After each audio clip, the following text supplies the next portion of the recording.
कि तुम नीचे चले जाओ, रसातल और पाताल में चले जाओ और स्वर्ग में इंद्र का राज्य रहेगा। बड़ी सांकेतिक कथा है। बलि ने बड़ी प्रसन्नता पूर्वक, दैत्यों में तो हाहाकार मचा, बेचारे बलि ने इतनी उदारता से दान दिया और उसको नीचे पाताल में भेज रहे हैं। लेकिन सांकेतिक अर्थ इसका क्या हुआ? भगवान ने इंद्र का पक्ष लिया कि बलि का पक्ष लिया? दिखाई देता है कि इंद्र का पक्ष लेकर के बलि का राज्य छीन लिया, पर सत्य क्या था? भगवान के विराट रूप का जहां पर वर्णन किया गया, वहां पर कहा गया कि ब्रह्मलोक जो स्वर्ग है वो भगवान का सिर है और पाताल जो है वो भगवान का चरण है। पद पाताल शीस आज धामा। बहुत बढ़िया भगवान ने बंटवारा किया।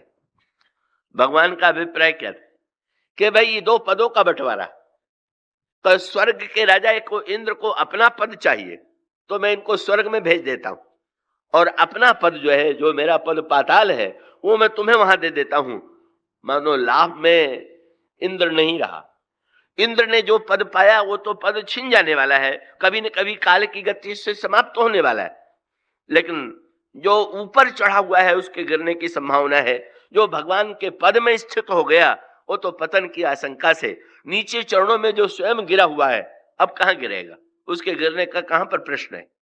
श्री भारत का तात्पर्य था कि मुझसे अच्छा तो पृथ्वी को लगेगा कि वो दैत्य बलि अच्छा है, कि जिसने अंत में, जिसको ये ज्ञान हो गया कि पृथ्वी तो वस्तुतः प्रभु की ही है और हम तो केवल उनके दास के रूप में, सेवक के रूप में, तब पृथ्वी को ये लगेगा कि मुझे भरत जैसे व्यक्ति की आवश्यकता नहीं है जो राम के भाई होकर के मुझ पर अधिकार की वृत्ति रखते हैं। मुझे तो आवश्यकता है, उससे अच्छा है मैं पाताल में चली जाऊं जहां पर बलि जैसा भक्त विद्यमान है जो दैत्य होते हुए भी दैत्यत्व की वृत्ति से मुक्त हो चुका है।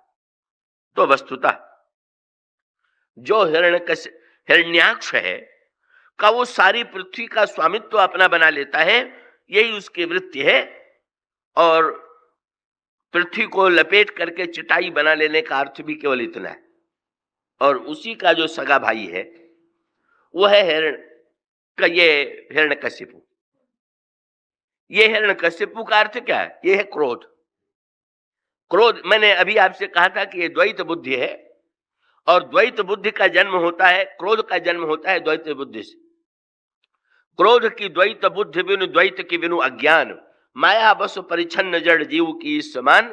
क्रोध बिना द्वैत के नहीं आवेगा, ये निश्चित सिद्धांत है और स्पष्ट रूप से जीवन में दिखाई देता है। आपका पैर आपके पैर से टकरा जाए, दूसरे का पैर आपके पैर से टकरा जाए तो आप जरूर रुष्ट हो जाएंगे, आपको क्रोध आ जाएगा। पर आपका ही एक पैर कभी कभी दूसरे पैर से टकरा जाता है, या कभी कभी भोजन करते हुए दांत से जीभ दब जाती है, तो क्या किसी व्यक्ति को अपने पैर के ऊपर या दांत के ऊपर क्रोध आता है क्या? अगर रक्त भी निकलने लगे जीभ से, दांत से दब करके, तो किसी को दांत पर क्रोध नहीं आता है कि वो डॉक्टर से जाकर के कह दे कि इसको निकाल करके फेंक दीजिए, इसने मेरी जीभ को दबा दिया है। दूसरा कोई जरा सा रक्त निकाले तो कहेगा कि इसको दंड मिलना चाहिए। और उसका अर्थ ये है, बिना द्वैत बुद्धि के सीधा सा अर्थ ये है कि जो लोभग्रस्त है उसका जो भाई है वो द्वैत बुद्धि वाला क्रोध है, हिरण्यकशिपु। और इसका सांकेतिक अर्थ ये है कि भाई मनुष्य के मन में जब कामना उत्पन्न होती है तो कामना उत्पन्न होने के बाद दो ही उसके परिणाम होते हैं, या तो क्रोध आवेगा या लोभ आवेगा।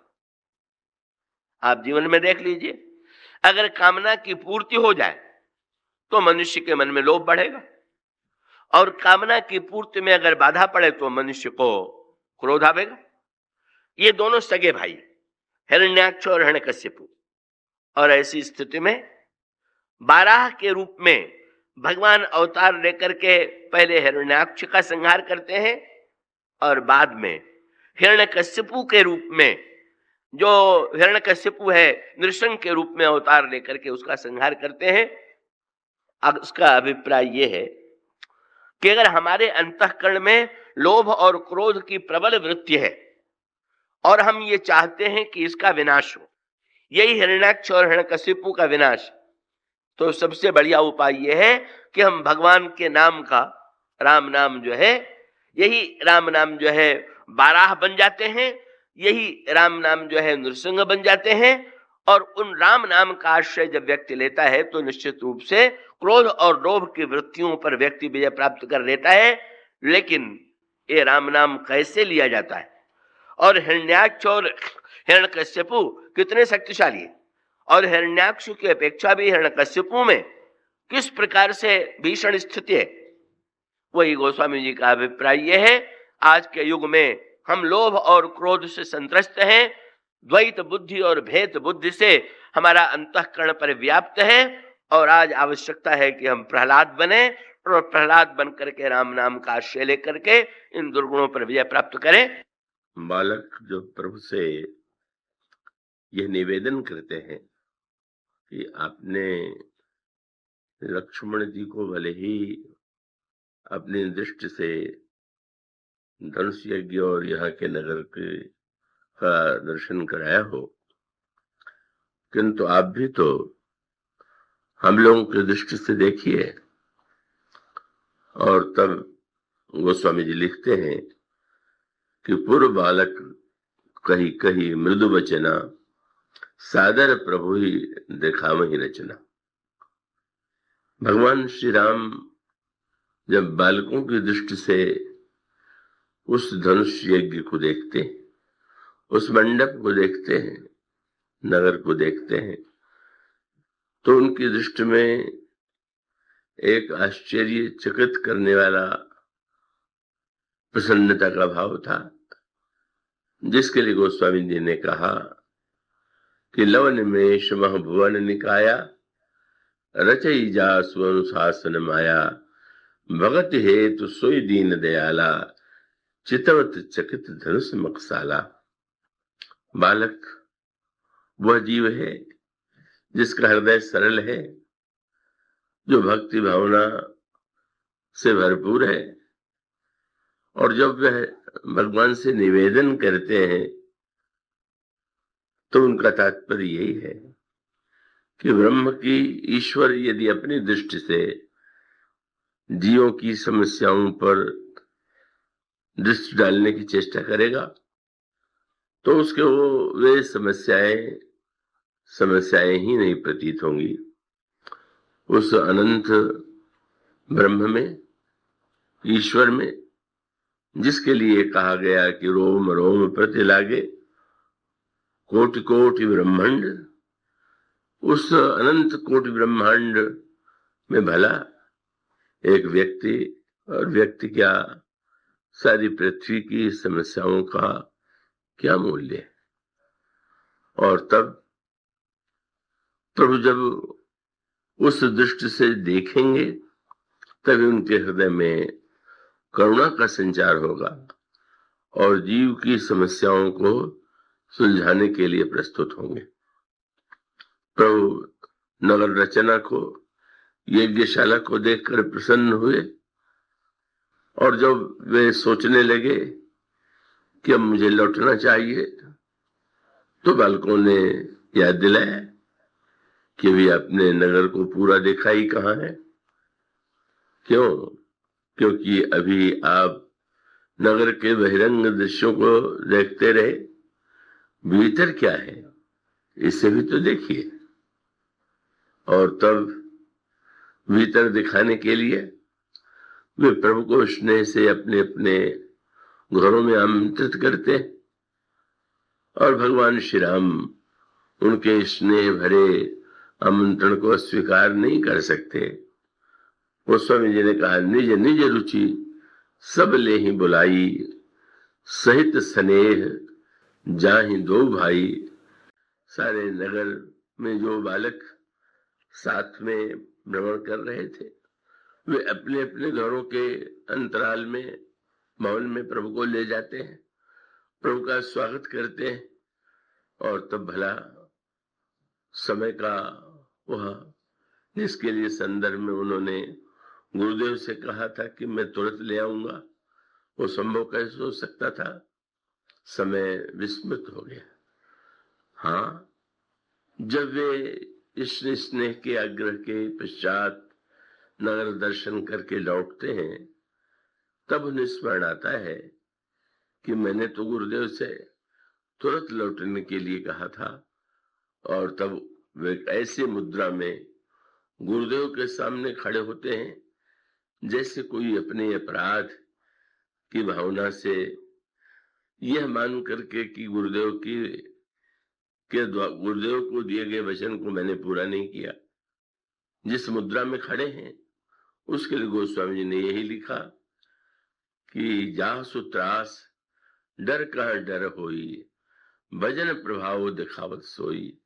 जिन प्रभु के डर से काल भी डरता है, वे दिखाना चाहते हैं कि वे भक्तों के समक्ष कैसे भयभीत रहते हैं। पर गुरुदेव को कोई आश्चर्य नहीं था, क्योंकि उन्होंने तो पहले ही यह कह दिया था कि तुमने यह वचन दिया, या जब तुम कहते हो कि नगर देख करके आवे, तो वो तो तुम्हारी मर्यादा के अनुकूल ही है, लेकिन केवल तुम्हारा इतना ही स्वरूप तो नहीं है।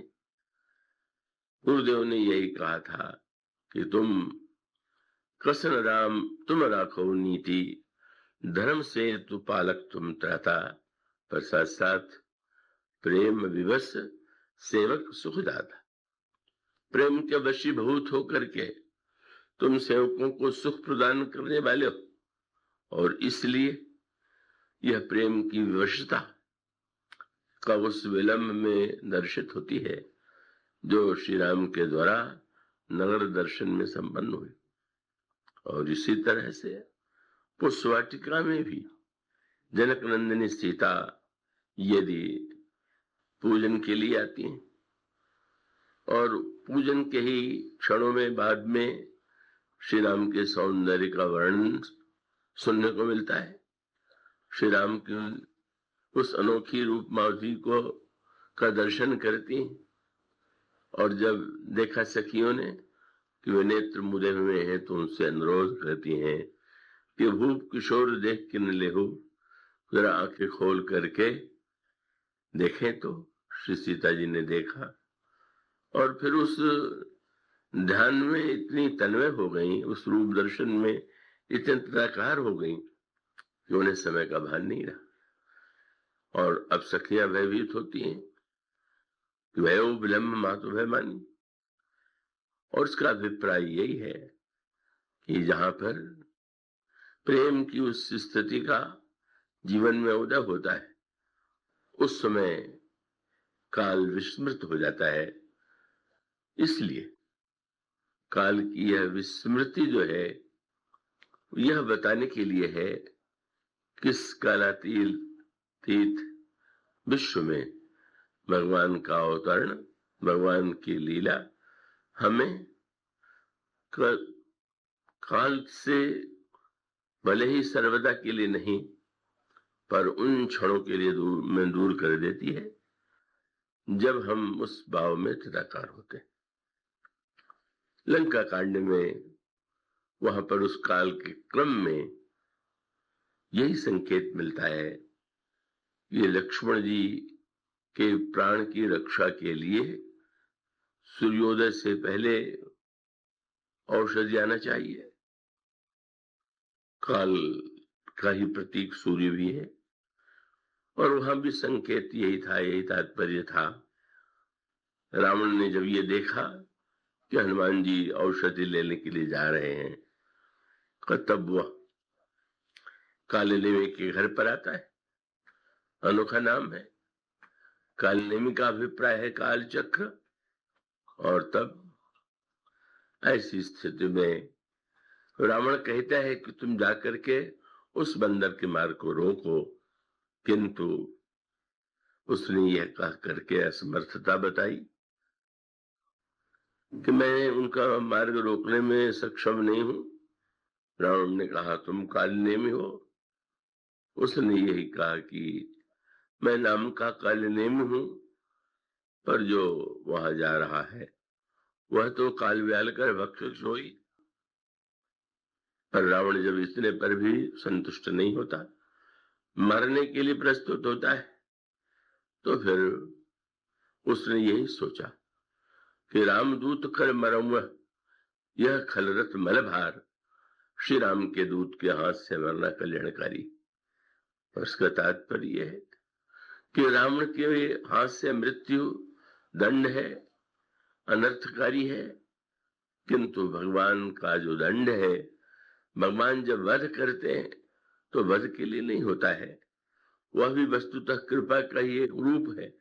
और इस सत्य को जानने के कारण ही कालनेमी यही सोचता है कि श्री राम के दूत के हाथ से मरने से मुक्ति होगी, रावण के हाथ से मृत्यु क्या, मैं मर करके भी अपने आप को उस स्थिति में पहुंचा हुआ पाऊंगा जिसे अन्यतम कहते हैं। दूसरे दल का नायक प्रभु ने भरत को बनाया। लक्ष्मण जी से प्रभु ने कहा तुम उधर नहीं है, मैं तो आपके साथ ही खेलूंगा। तो कोई बात नहीं, चलो खेलो। अब वो खेल की एक नई पद्धति है, और वो खेल की नई पद्धति क्या है कि जब खेल का परिणाम आया तो श्री राम हार गए और श्री भरत जीत गए। और जब नारा लगने लगा तो एक कहे भाई हार रामजू की, एक कहे भैया भरत जय। नारा लग रहा है तो नारा लगाने वालों में झगड़ा हो जाता है। अयोध्यावासी दर्शक नारा लगाते हैं, एक कहे भाई हार रामजू की, एक कहे भैया भरत जय। यह सुन हर्षित भय रामजू और विप्रन बहुविध दान दे। प्रभु ने प्रसन्न होकर के रत्न मणि माणिक्य वस्तुएं मंगा करके कहा दान स्वीकार कीजिए। भरत के विजय के उपलक्ष्य में भगवान राम दान दे रहे। तो लक्ष्मण जी की ओर प्रभु ने मुस्कुरा करके देखा, भरत की जीत तुम्हें कैसी लग रही? लक्ष्मण जी हंसने लगे, बोले बहुत अच्छी लग रही। तो तुम तो सर्वदा विजय की कल्पना करते हो, तुम क्यों प्रसन्न हो रहे हो? बोले महाराज भरत जीते थोड़ी हैं, जिताए गए। तो अब जब जिताए गए हैं तो मैं समझ रहा हूं ये जो जिताने वाला है तो आपका स्वभाव है, आपका शील है। जीत करके तो सभी प्रसन्न होते हैं, पर छोटे को जिता करके प्रसन्न होना यही आपका स्वभाव है। और यही बात चित्रकूट में श्री भरत ने कही। जिसमें प्रश्न आया कौन जीतेगा कौन हारेगा, एक और धर्म है और धर्म की व्याख्या क्या है। अगर आप अयोध्या कांड में देखेंगे तो धर्म की वह व्याख्या श्री भरत ने की जो वस्तुतः धर्म का वास्तविक अर्थ है, धर्म का वास्तविक तात्पर्य है। गुरु वशिष्ठ जैसा व्याख्याता भी धर्म की वह व्याख्या नहीं कर पाता है जो श्री भरत के द्वारा है। और इसीलिए जिस समय गुरु वशिष्ठ ने, बड़ा अनोखा संकेत था, गुरु वशिष्ठ ने श्री भरत से जब देखा कि भरत राज्य कहने से ले नहीं रहे हैं और राम को लौटाने जा रहे हैं, तो एक चिंता गुरुजी को हो गई कि राम स्वभाव से बड़े शीलवान हैं, बड़े संकोची हैं और भरत का प्रेम अद्वितीय है। कहीं ऐसा तो नहीं होगा कि भरत के आग्रह को सुन करके श्री राम वन से लौटावे? तब तो सारी मर्यादा नष्ट हो जाएगी, सत्य नष्ट हो जाएगा और राक्षसों के वध के लिए जो अवतार हुआ है वो काम अधूरा रह जाएगा। गुरुजी चिंतित सोचने, अब वो कठिनाई है कि सारी अयोध्या की प्रजा भरत के पक्ष में। जब उन्होंने कहा प्रातः काल चित्रकूट चलेंगे तो चारों ओर जय ध्वनि होने लगी। अवश्य चलिए बनराम पर भरत मंत्र भलकीन। गुरुजी समझ गए कि सारा जन प्रवाह भरत की भावना के साथ जुड़ा हुआ, इस समय इनको रोकना ठीक नहीं। पर जब चित्रकूट में पहुंच गए तो एकांत में भरत जी से उन्होंने पूछा, भरत तुम राम को लौटाना चाहते हो? तुम ये तो जानते हो कि राम कितने सत्यवादी हैं, सत्य संध प्रभु सुरहितकारी। सत्य संध है, देवता और मुनियों का हित करने वाले हैं। तुम क्या तर्क करोगे, किस उपाय से उनसे लौटने के लिए कहोगे? लेकिन शिष्य ऐसा निकला कि गुरुजी हार गए, क्योंकि शिष्य ने कहा कि गुरुदेव मैं ये तो समझता था कि मैं बड़ा भागा हूं, मेरे कारण प्रभु को इतना कष्ट हुआ, पर आज मुझे लग रहा है कि मुझसे बढ़ के अभागा कोई नहीं। क्यों?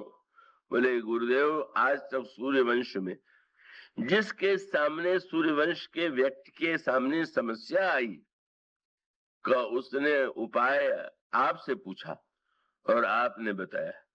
मैं पहला वो अभागा हूं कि जिससे उपाय आप पूछ रहे हैं, उपाय बता नहीं रहे। मैं तो ये सोच के निश्चिंत था कि जब गुरुजी है तो उपाय वो करेंगे, मैं क्यों सोचूं। अब गुरुजी का तो महान संकट, जो भरत का इतना बड़ा विश्वास। नहीं नहीं गुरुदेव, मैं नहीं जानता कि उन्हें लौटने के लिए कैसे कहना है, क्या कहना है। पूछिए मोहि उपाऊ अब, सो सब मोर अभाग। सुनते ही सुन स्नेह में बचन गुरु, उर उपजा अनुराग।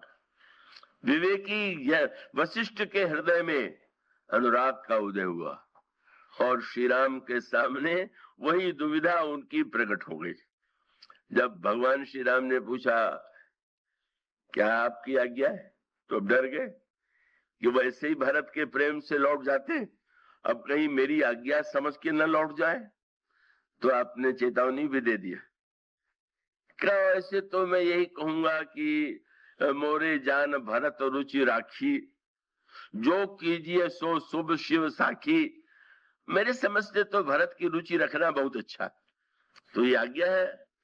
बोले आज्ञा तो मैं क्या कहूं, ताते कहूं बहोरी बहोरी, भरत भगति बस भई मति मोरी।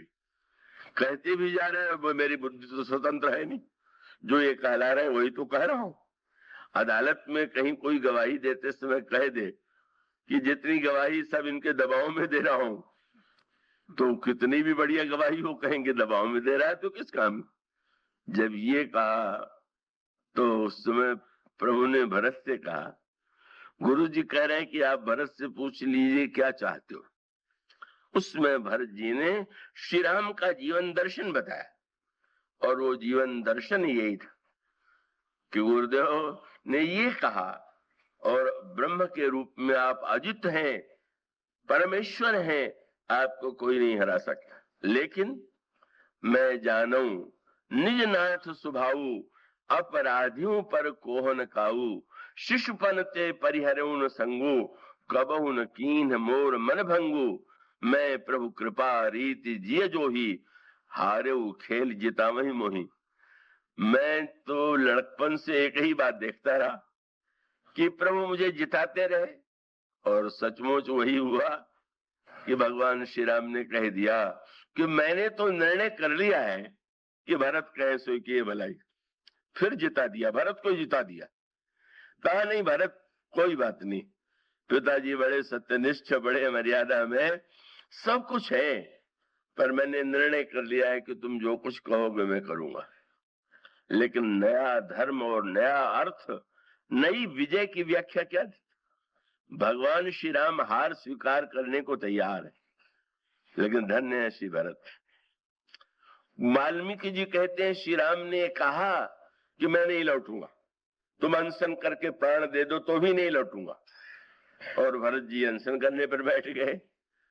अंत में भगवान राम वाल्मीकि रामायण पे भी नहीं लौटे और वो स्वामी जी के, पर मार्ग तो अलग अलग है ना। वो तो हठ पर दृढ़ है, और भगवान श्री राम कहते हैं जो कहेगा भरत वही मैं करूंगा। प्रसन्न मन से तुम जो कह दो मैं मानूंगा। क्यों कह दिया? प्रभु क्या पहले लक्ष्मण जी से कभी कह सकते थे जो कहो मैं करूंगा? कभी नहीं कहते थे, बड़ा अपनत्व था। लेकिन भरत से कहते हैं, क्यों? उन्हें ज्ञात कि भरत का वह स्वभाव नहीं है, वो अपना अहंकार लेके नहीं आया हुआ। वो केवल ये नहीं सोचेगा कि मेरी बात रह जाए, मैंने तो कहा था कि वन में प्रभु का तिलक होगा, लौटा करके लाना है। नहीं नहीं, और यही हुआ। भरत जी ने कहा प्रभु यही विधि प्रभु प्रसन्न न होई। मानो धर्म की एक नई व्याख्या थी। बोले अपने अपने धर्म की रक्षा करना चाहिए। बोले ना, भगवान राम को अगर भरत के धर्म की चिंता है तो भरत जी को भगवान राम के धर्म की चिंता है। मानो जहां एक दूसरे को हम अगर ये सिद्ध करना चाहें कि हम सत्यवादी हैं, चाहे तुम झूठे हो जाओ, तो क्या हुआ? आप सत्यवादी हो गए, सामने वाला झूठा हो गया।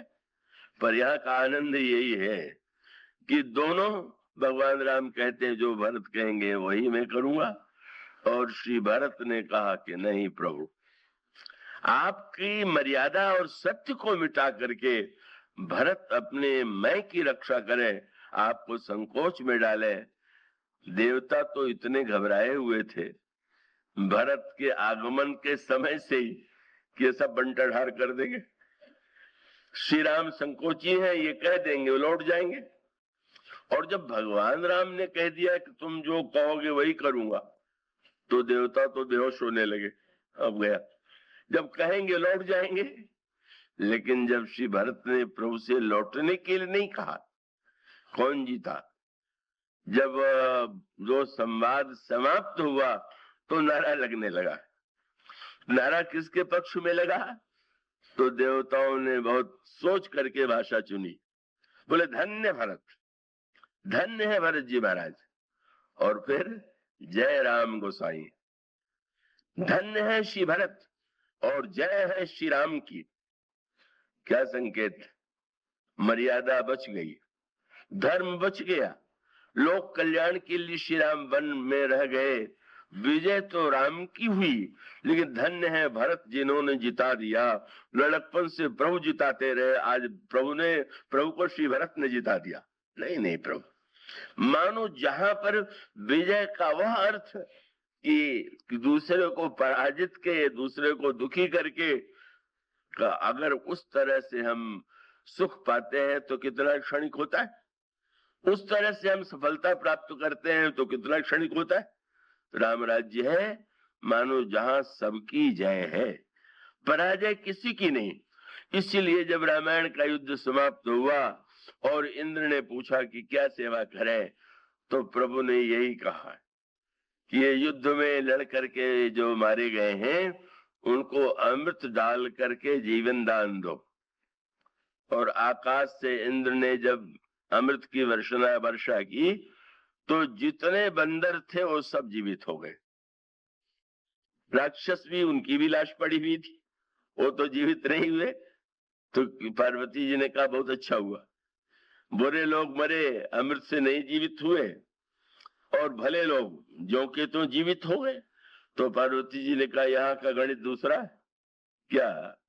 बोले इन बंदरों को तो देवताओं के अंश के थे, इसलिए प्रभु ने जीवित कर दिया, और राक्षसों को देहि राम तिनहुन जिधामा, भगवान ने सारे राक्षसों को मुक्ति दे दिया। कैसा विचित्र युद्ध रहा होगा।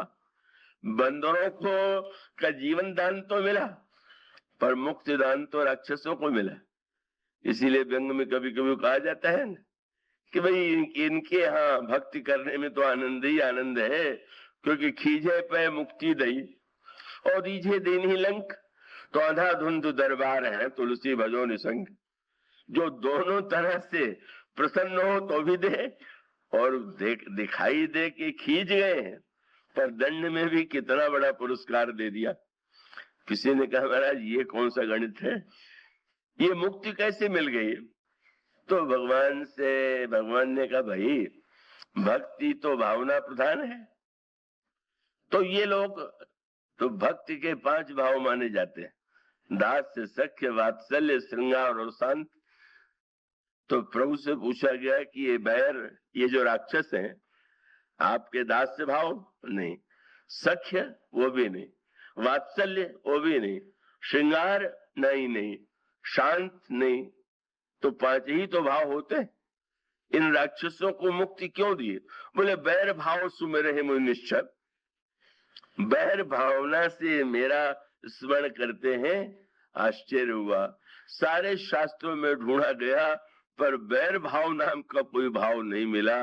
पता चला कि ये बैर भाव प्रभु की कृपा में ही हो सकता है, शास्त्र में नहीं हो सकता। तो जो मानो प्रभु का एक दर्शन है, और दर्शन का मूल तात्पर्य है विजय, और पराजय का अर्थ है पराजय माने बुराई की पराजय, दुर्गुणों की पराजय, व्यक्ति की पराजय नहीं, व्यक्ति की जीत नहीं। और जिस पराजय में पराजित व्यक्ति को भी पराजय नहीं, भक्ति और मुक्ति का पुरस्कार मिला हो। यह दर्शन श्री भरत ने ही अपने जीवन के द्वारा भगवान राम के आदर्श को क्रियान्वित किया और उसका परिणाम राम राज्य है। तो इस तुलसी जयंती के पंचशती के पावन प्रसंग में गोस्वामी जी ने जिन भरत को अपना आराध्य बनाया और आराध्य बना करके जो महानतम ग्रंथ हमें और आपको दिया, वह जीवन में पूरी तरह उतारना असंभव जैसा है, बहुत कठिन है। बिरले व्यक्तियों के लिए वह व्यक्ति तो कोई कभी हजारों वर्ष के इतिहास में थोड़े से कभी लोग हो जाते हैं, फिर भी कि जब आप और हम उसको कहते हैं और सुनते हैं तो कहत सुरत सत्यभाव भरत को सी राम पद होई न रथ को, कहना और सुनना, और कम से कम इतने देर तक आप और हम जिस भाव राज्य में बैठे रहे, राम राज्य में बैठे रहे, उस स्वयं अपने आप में कम उपलब्धि नहीं है। और मैं जानता हूं कि इस राज्य में बैठने की चिंता बहुत से घड़ी वालों को हो रही होगी, कितने देर ये राम राज्य रहेगा। तो आपको इसलिए इस मंगल कामना के साथ कि हमारे आपके जीवन में अधिक से अधिक यह भावना, यह दर्शन, यह विचार हमारे जीवन को अनुप्राणित करे, प्रेरित करे। मैं प्रभु से प्रार्थना करता हूं कि हम सब लोगों के जीवन में प्रभु की कृपा प्राप्त हो। इन शब्दों के साथ जासु नाम भो भेषज हरण घोर त्रैशूल, सो कृपाल मोहितो पर सदा रहु अनुकूल सिया।